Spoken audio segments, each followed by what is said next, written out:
Hemos enseñado públicamente y por las casas a judíos y gentiles el arrepentimiento ante Dios y la fe en nuestro Señor Jesucristo.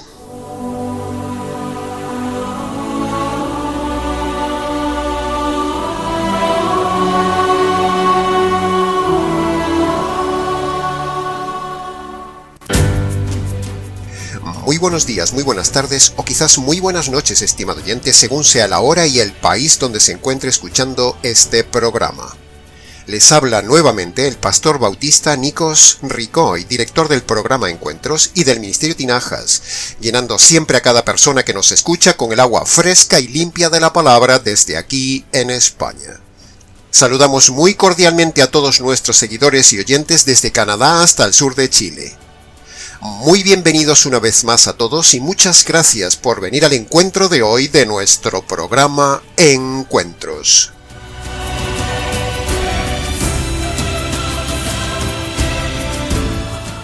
Como la mayoría de nuestros seguidores sabe, nuestro canal es netamente evangelístico, por lo tanto siempre estamos buscando pasajes idóneos que, de una manera u otra, nos permitan enseñar un determinado tema que a la vez ese tema nos catapulte para exponer siempre el Evangelio. Todo tema de la Biblia que se enseñe y no se redirija al Evangelio, ese tema estará mal enseñado e incompleto, estimado oyente. Así que pruebe a su predicador a ver si enseña el Evangelio en cada tema que expone, porque por muy elocuente, por muy gritón que sea el predicador, por muy maestro de griego que sea, por muy teólogo que sea, o por mucho que llene estadios, si no predica el Evangelio jurídico, es mal maestro de la palabra de Dios. Así que ya sabe cómo filtrar de forma sencilla a los predicadores del día de hoy. El Evangelio verdadero y jurídico no es un mensaje emocional. El Evangelio no es algo material. El Evangelio no es algo ritual. El Evangelio no es la Eucaristía ni la misa. El Evangelio no es el Nuevo Testamento. El Evangelio no es un estilo de vida cristiano. El Evangelio no es la Biblia. El Evangelio no es la vida de Jesús. El Evangelio no es repetir una oración de fe que nos lo enseñan.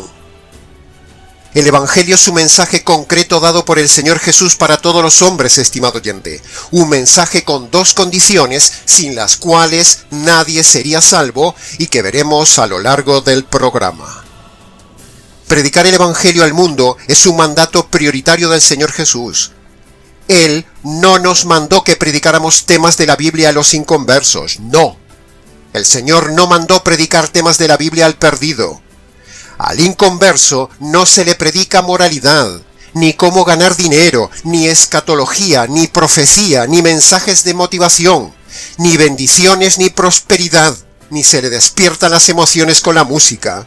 Al contrario, al inconverso hay que convencerlo de pecados, de la justicia divina sobre ellos y del juicio que les espera por sus pecados. Esos son precisamente los tres elementos jurídicos que contiene el Evangelio jurídico, diseñado por el fiscal del cielo y que predicamos en este ministerio Tinajas. Entonces usted me dirá, pastor, yo ya soy convertido. Bueno, si no ha obedecido usted las dos condiciones que pone el Nuevo Testamento, usted no se ha convertido. En el día de hoy usaremos el pasaje de Hechos capítulo 20, versículos 20 y 21 para exponer nuevamente el Evangelio desde el punto de vista jurídico que convierte y salva a todas las personas. Analizaremos este texto expositivamente, o sea, lo analizaremos al detalle para su mejor comprensión. Así que póngase cómodo, tome papel y lápiz y, más o menos en los siguientes 30 minutos, usando hoy como catapulta Hechos capítulo 20, versículos 20 y 21, compartiremos el mensaje más grande del universo, el Evangelio.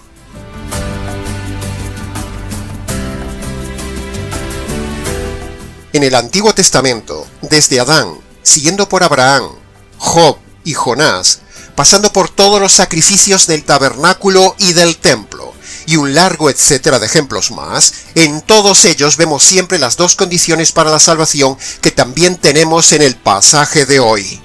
Primera condición, arrepentimiento de los pecados, y segunda condición, la fe en la justicia divina. También al llegar al Nuevo Testamento con Jesús, en el inicio mismo de su prédica, en Marcos capítulo 1 versículo 15, vemos también las dos condiciones que él mismo pone. En el Calvario vemos al ladrón que fue salvo cumpliendo también las dos condiciones. En el libro de los Hechos, capítulo 20, versículo 21, como veremos hoy, también están las dos condiciones. En el libro de Romanos, el libro jurídico por excelencia de la Biblia, vemos también las dos condiciones. En las epístolas tenemos también las mismas dos condiciones, aunque a veces, en algunos pasajes, son dichas de forma inferencial. Es decir, se deduce en los textos las dos condiciones, aunque solo se mencione una condición.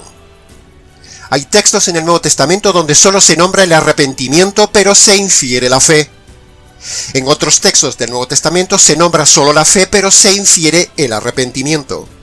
En algunos textos se hace énfasis en la fe, y en otros textos se hace énfasis en el arrepentimiento.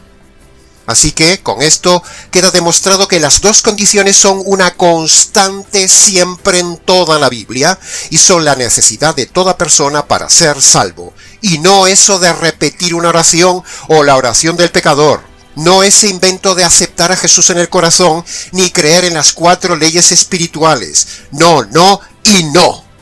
Todo eso es falso y no salva a nadie.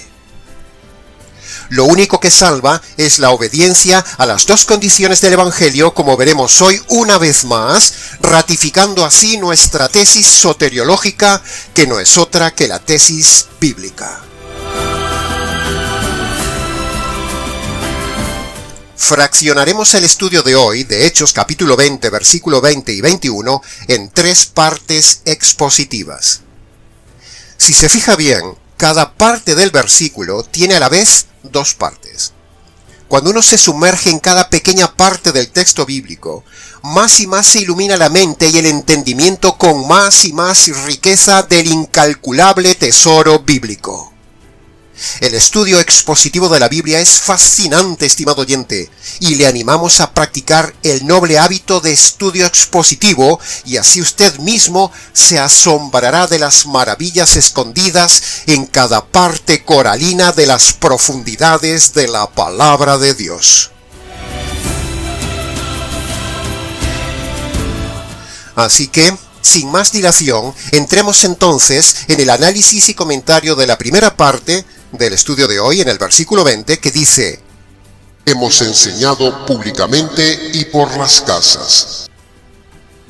El modelo bíblico y paulino, estimado oyente, es: primero, se debe enseñar públicamente a las personas el Evangelio, y luego, segundo, si se convierten, se las congrega en casas para hacer grupos donde se les pueda enseñar el discipulado a esas personas convertidas. Esto que decimos, y dice Pablo, coincide exactamente con lo que dijo Jesús.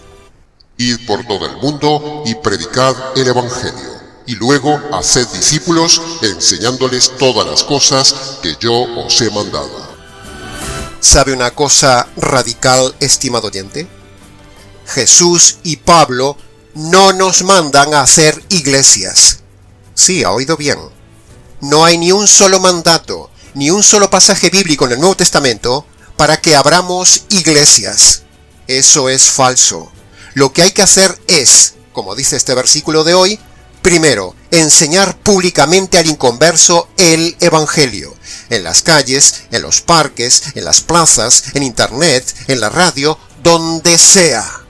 Y segundo, si alguien se convierte, entonces sí, probar esa fe y hacer discípulos de esos convertidos de forma personal. Pero no abrir iglesias locales y meter cabras y cizaña juntos. No, eso no lo manda la Biblia. Así que si usted está en una denominación, un local o un pastor que tiene la meta de abrir iglesias, ese pastor y denominación son falsos, porque la Biblia no nos manda abrir iglesias. La Biblia nos manda, primero, predicar el Evangelio de forma pública. Y segundo, luego, si se convierten, entonces sí, los discipulamos de forma privada según su necesidad personal en las casas.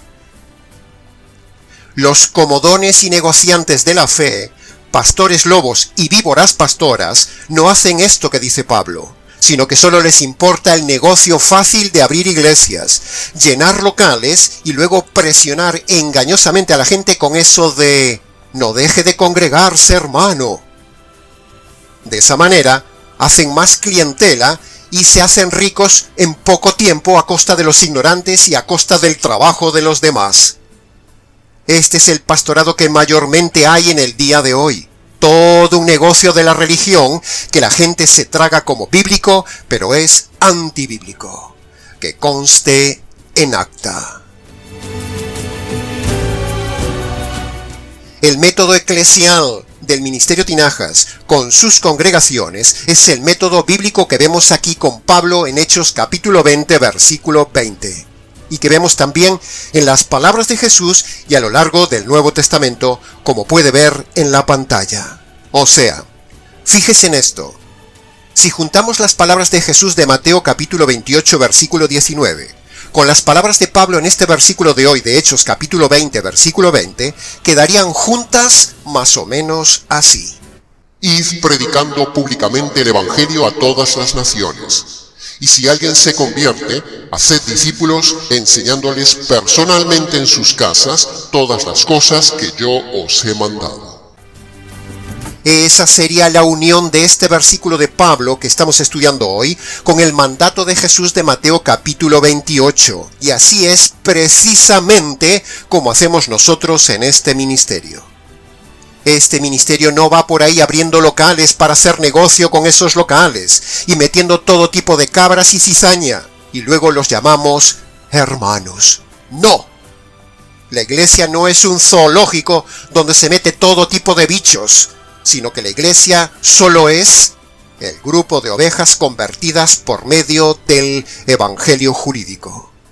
Iglesia es el resultado de la conversión de varias personas por medio del evangelio jurídico, no la asociación de todo tipo de personas simpatizantes e inconversas metidas en un local.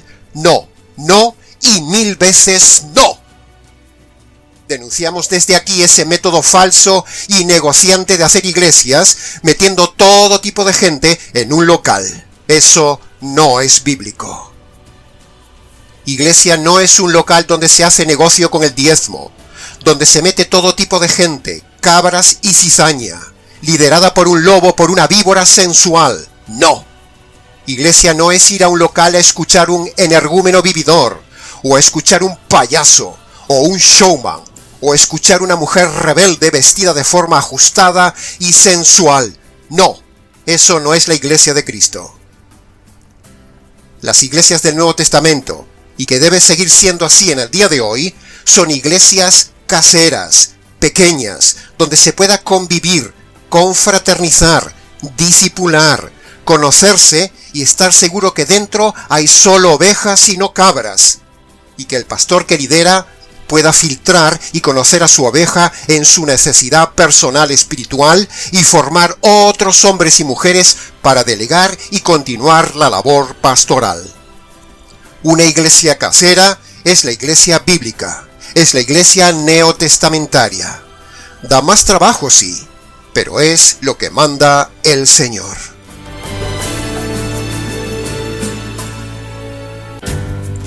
¡Ay, estimado oyente! Hay tanta basura eclesial y tanto negocio eclesial con el falso modelo de iglesia actual que cuando uno lee tan solo un poco el Nuevo Testamento se da cuenta que el 99% del sistema actual de iglesias y modelo pastoral de hoy es falso y solo es un negocio redondo que evade impuestos y que enriquece solo a unos pocos. Un modelo eclesial que no se parece en nada al modelo del Nuevo Testamento de iglesia en las casas. Necesitamos volver al modelo eclesial, apostólico y neotestamentario.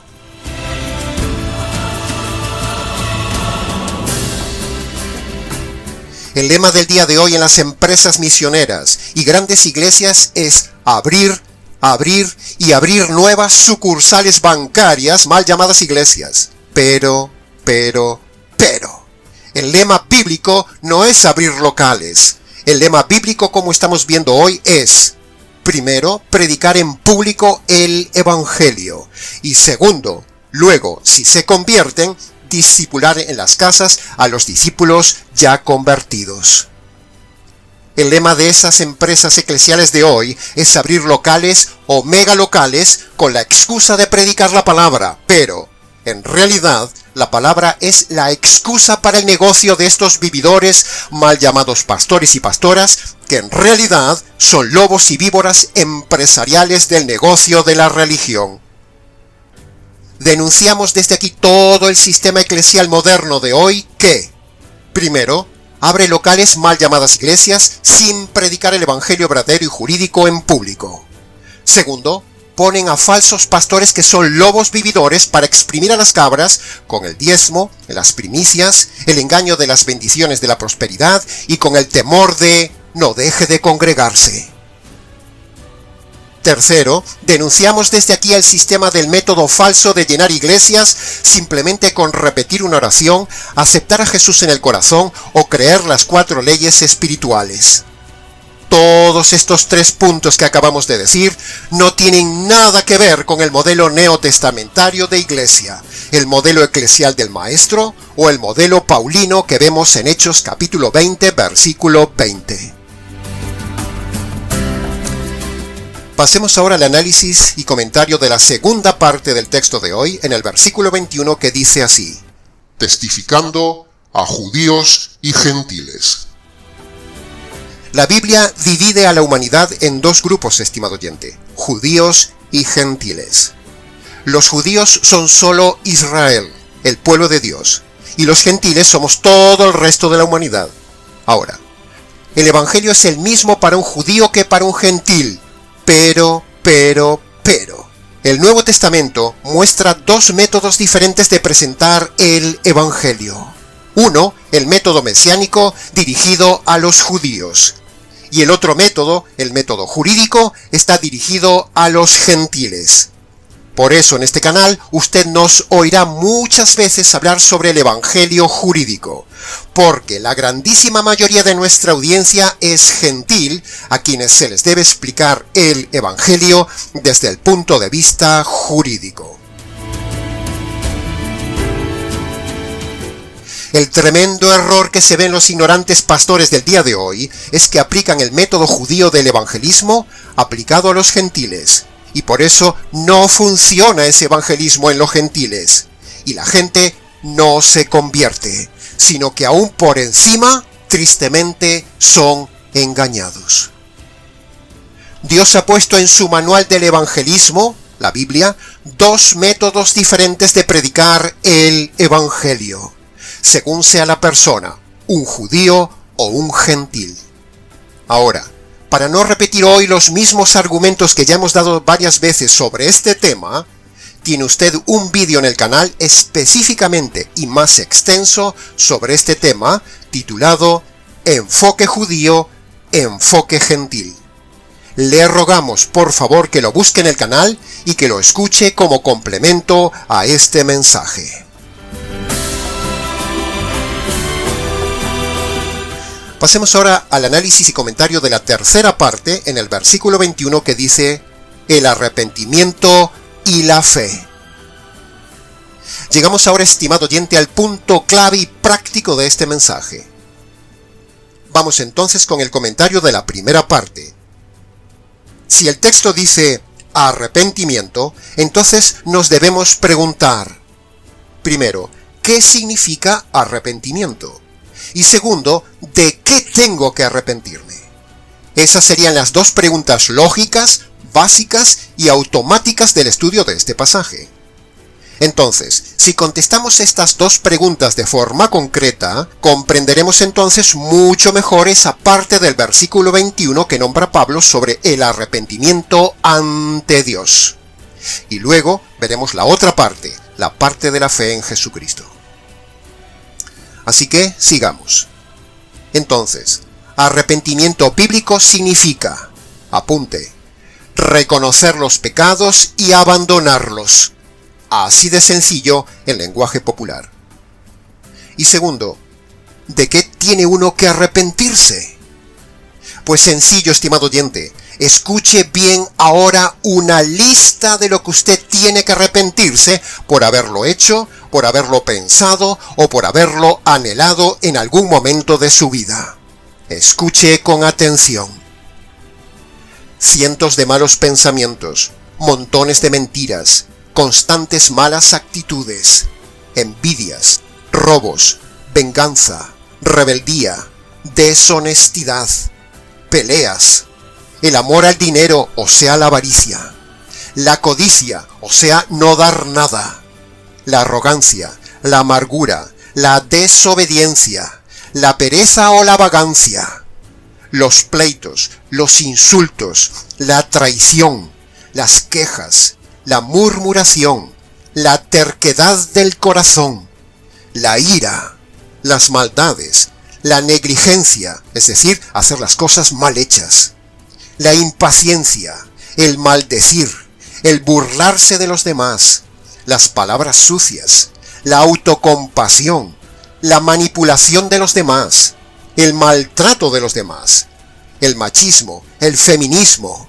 la prepotencia, la borrachera, los celos, el desprecio a otras personas, el enojo o mal genio injusto, la desconfianza, el rencor, o sea, la falta de perdón, la imprudencia, la frivolidad de la vida, la tacañería, la calumnia, la ambición desmedida, el mal testimonio ante los demás, la blasfemia, la idolatría de la religión o de algo o de alguien, el adulterio, el divorcio, el recasamiento del divorciado, la infidelidad, el orgullo, estafar a alguien, el hacer diferencias de personas, la herejía doctrinal, la ingratitud, la indiferencia hacia alguien, la fornicación, la unión libre, la inmoralidad, la lujuria, la perversión de la homosexualidad o la perversión del lesbianismo,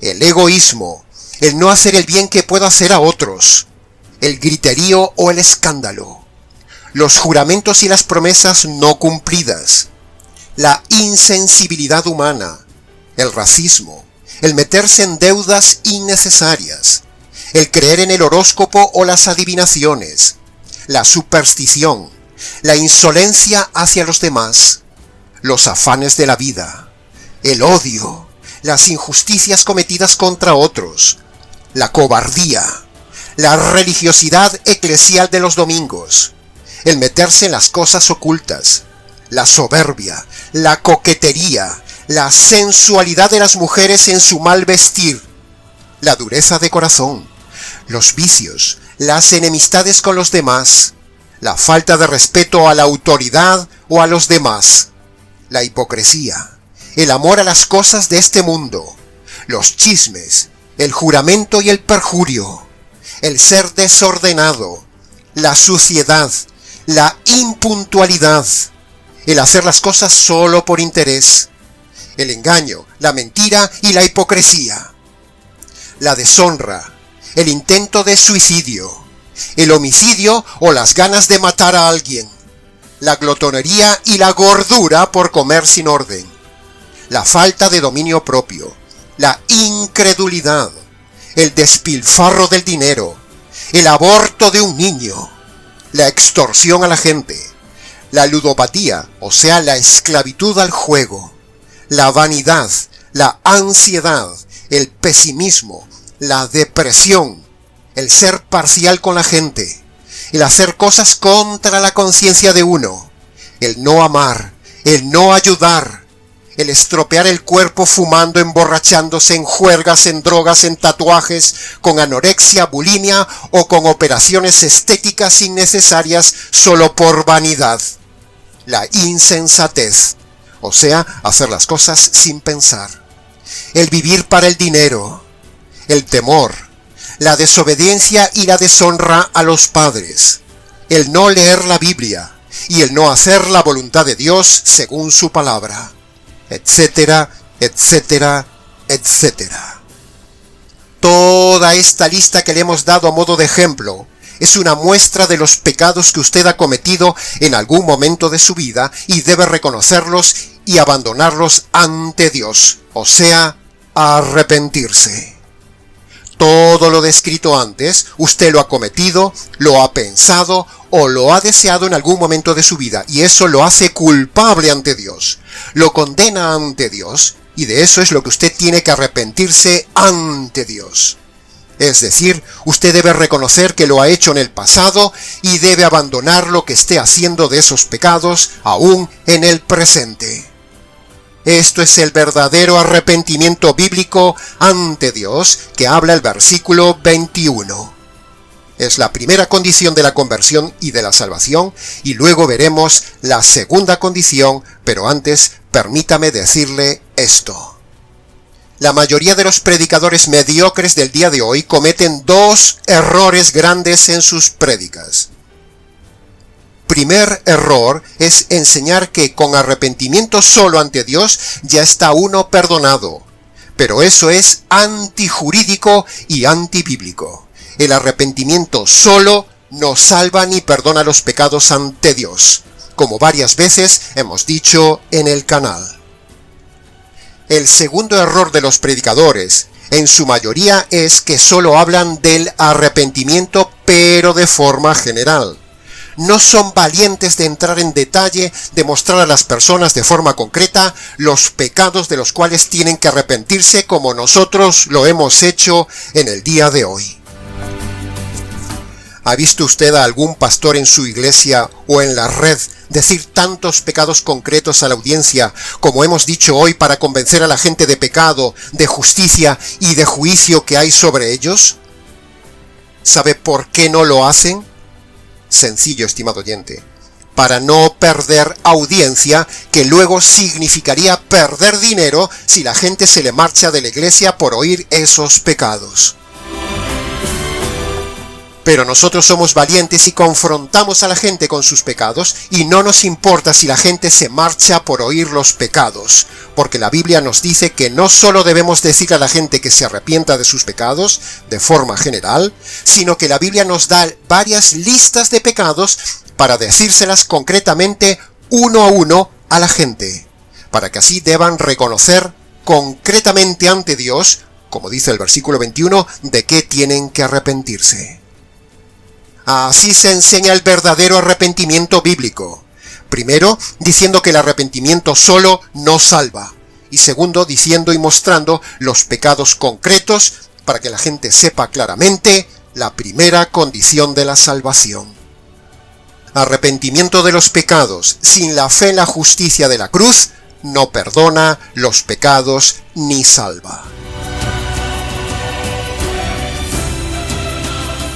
Si el ministerio del Espíritu Santo es convencer a la gente de pecado, como dice Juan 16:8, entonces un buen predicador debe colaborar con el Espíritu Santo y usar las listas de pecados que hay en la Biblia hechas por el mismo Espíritu Santo para que, primero, la gente recuerde sus pecados y se despierte en sus conciencias.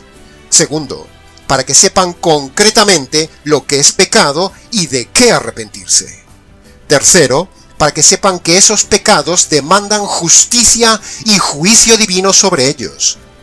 Y cuarto, para que entonces busquen el perdón de los pecados y la salvación por medio del siguiente punto: la fe en el Evangelio del Señor Jesús, que es la segunda condición, como veremos dentro de un momento. Así que pasemos entonces ahora al análisis y comentario de la segunda parte del texto del versículo 21 que habla de la fe. Si el texto dice creer en Jesucristo, entonces nuevamente la pregunta doble es: primero, ¿qué tenemos que creer concretamente de Jesucristo? ¿Que es un profeta? No. ¿Que fue un hombre modelo? No. Entonces, ¿qué tenemos que creer de él? Pues lo que la Biblia nos manda de Jesús es creer en el Evangelio de Jesucristo. Y entonces ahí surgiría la segunda pregunta. Muy bien, pero ¿qué es ese Evangelio de Jesús que tengo que creer? Sencillo, estimado oyente, preste atención, mírelo en la pantalla y escuche lo que es el Evangelio. La justicia que usted merece recibir de parte de Dios por las injusticias que usted ha cometido en su vida, esa justicia le cayó al Señor Jesús en la cruz. Entonces, cuando una persona cree esto y se apropia de esa justicia caída sobre el Señor Jesús, entonces Dios lo declara inocente, perdonado y justo. ¿No es eso una maravillosa noticia, estimado oyente? Esto es el verdadero Evangelio. Esto es la buena noticia ante sus injusticias.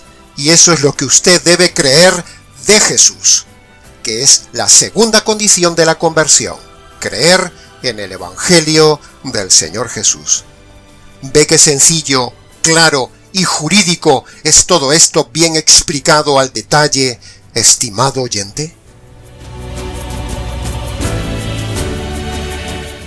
Así que, antes de terminar el mensaje de hoy, ha llegado el momento, estimado oyente, de invitarle una vez más a que obedezca esas dos condiciones que dice toda la Biblia y que hemos estudiado hoy en el pasaje de Pablo de Hechos capítulo 20, versículo 21.